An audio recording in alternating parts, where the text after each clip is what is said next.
Okay, folks, I rented this movie from the Stanislaus County Public Library System last year, watched it, typed all of the notes, can't find the notes for the life of me, so I had to retype them all.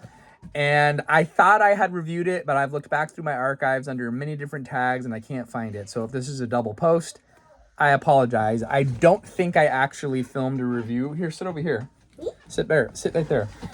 I don't think I actually filmed a review. Yesterday we were at the thrift shop and my son Zachary had me pick up a physical copy of Myself to Own, The Abyss. This is the special DVD edition, double disc. It has the theatrical version, and which that version is 140 minutes, and it has this extended edition, which is 171 minutes long.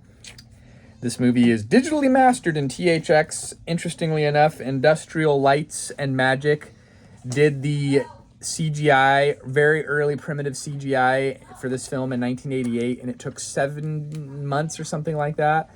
This movie came out in 1989, written and directed by James Cameron. So, again, this is the second time I've watched this movie in like the last 6 months. This movie came out, I believe, after Alien, but before Terminator 2. Yep.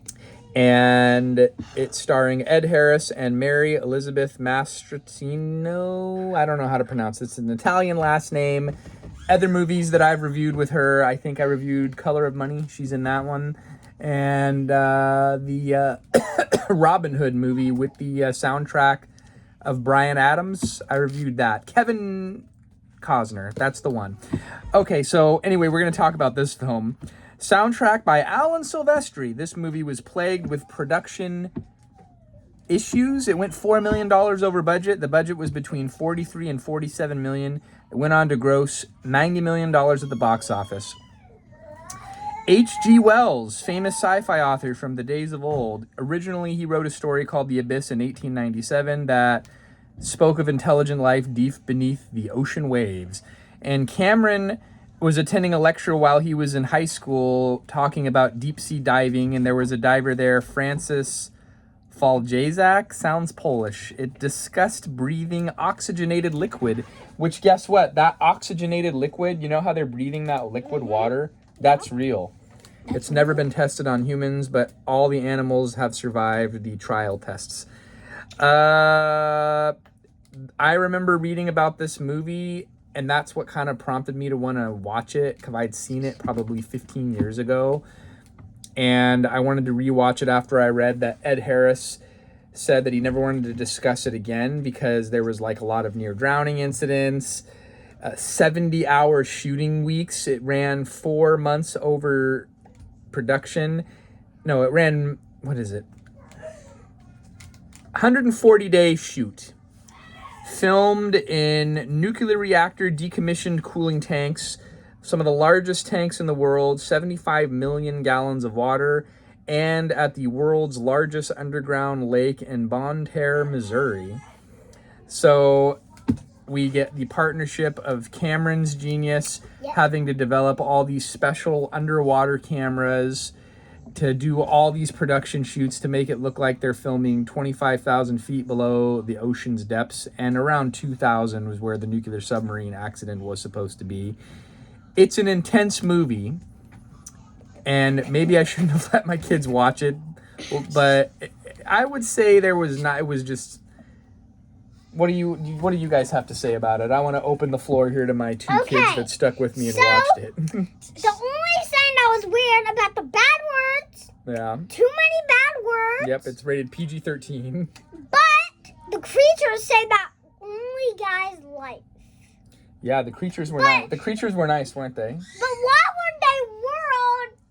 But why were their world so big? It was just like a mansion. Yeah, they had an underwater city deep below the ocean. There's intelligent life.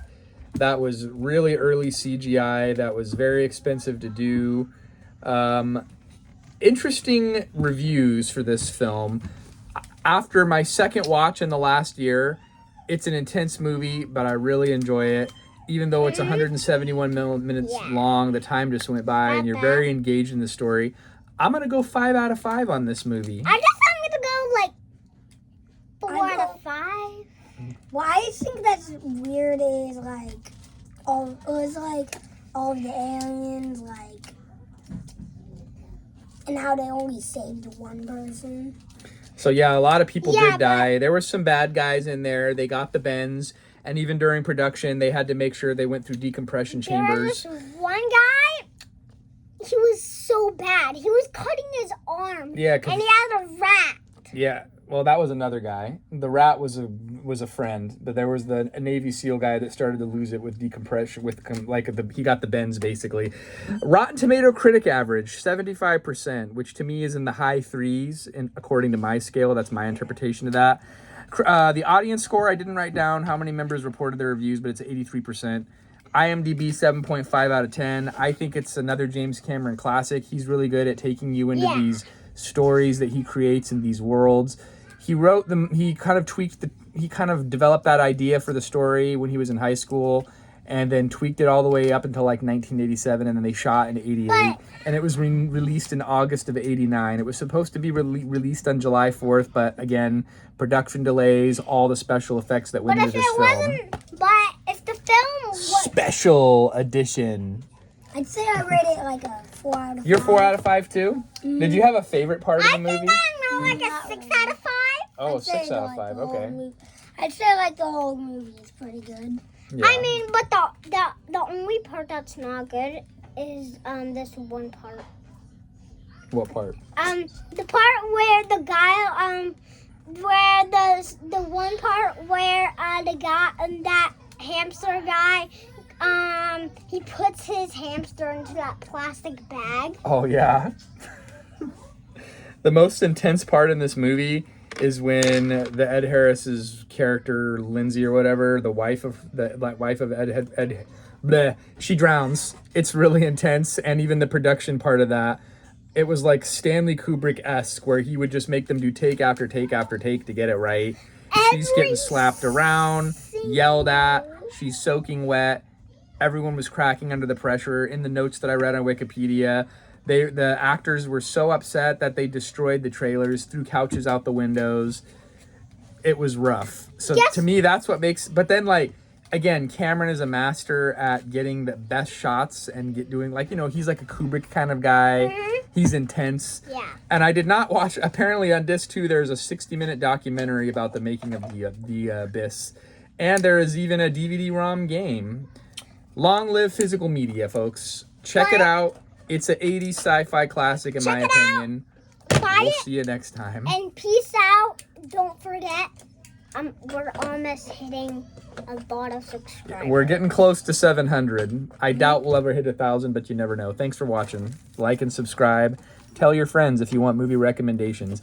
It was a little too intense for the youngsters at PG-13. Maybe I should have thought better to let them watch that. But It was a good movie, but that rat part, would you say it wasn't for kids? I will say it was only for grown-ups. Yeah. You'll definitely get nightmares, but I didn't. Okay, there you go. We'll see you next time. Thanks for watching. Mhm.